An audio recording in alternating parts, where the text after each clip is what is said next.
Waktu itu saya bikin TikTok soal bahaya buzzer untuk demokrasi. Bahaya Jadi buzzer untuk demokrasi. Oke. kepala daerah nih tolonglah jangan pakai buzzer untuk melakukan pencitraan secara berlebihan. Intinya gitu. Kenapa saya waktu itu tergelitik membahas itu karena 2 hari berturut-turut headline Kompas itu soal buzzer. Jadi udah lama banget kan, 5 Mei 2025. Ya sekitar 2 bulan yang lalu ya, 2 bulan yang lalu. Nah terus tiba-tiba agak rame lah gitu kan, ada yang mention tuh ke Instagram saya. Nah ternyata saya cek, oh Pak Gubernur nih lagi mengklarifikasi soal penggunaan buzzer gitu kan. Sampai di akhirnya itu salam ya untuk mbak-mbak yang pakai kerudung. Nah itu kan pada akhirnya memicu kan, ini siapa sih mbak-mbak yang pakai kerudung ini gitu kan. Akhirnya banyak lah yang mention saya. Tapi kan saya nggak GR Kang Niko ya, mbak-mbak yang pakai kerudung tuh banyak. Ini bukan ke saya, meskipun mentionnya ke saya, bisa jadi ke yang lain, udahlah nggak apa-apa gitu kan. Besoknya ternyata foto saya itu ditaruh lah di 5 akun resmi Pemprov Jabar dengan klarifikasi Kang Deddy Mulyadi yang menyampaikan fotonya di Instagram. Foto saya itu udah banyak banget lah di akun-akun resmi ya. Akun resmi. Diana Diskominfo Jabar. Diskominfo, Humas. Jabar Prof Go ID, terus Sapa Warga Jabar, Jabar Saber Hoax.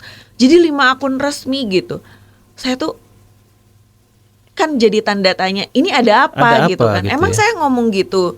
Saya cross check lagi apa jangan-jangan. Pertama kali Teneni tahu foto Teneni di posting di akun-akun resmi tadi apa?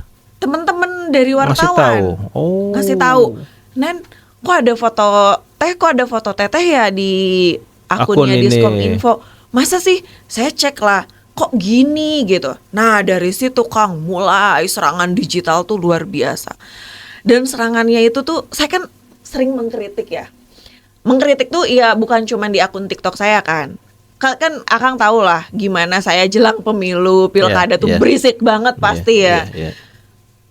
Tapi belum pernah mendapatkan serangan digital seperti sekarang.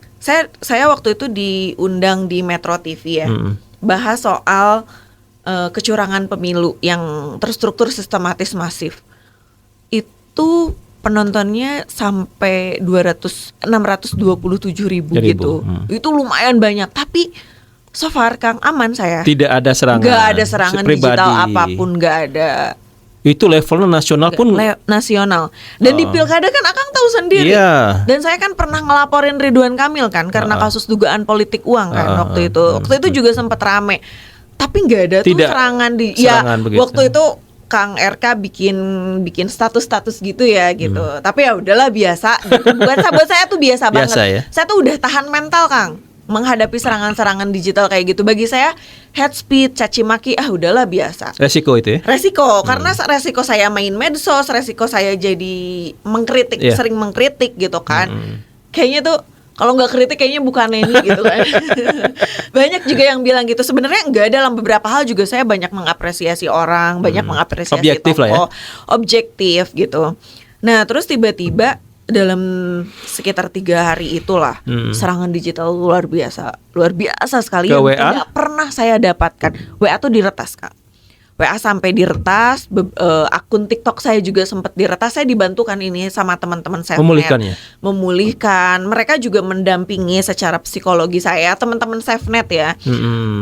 Terus dalam ketika dapat serangan digital yang bertubi-tubi itu saya mengkontaklah Mas Usman Hamid, ini udah nggak biasa kata Mas Usman gitu.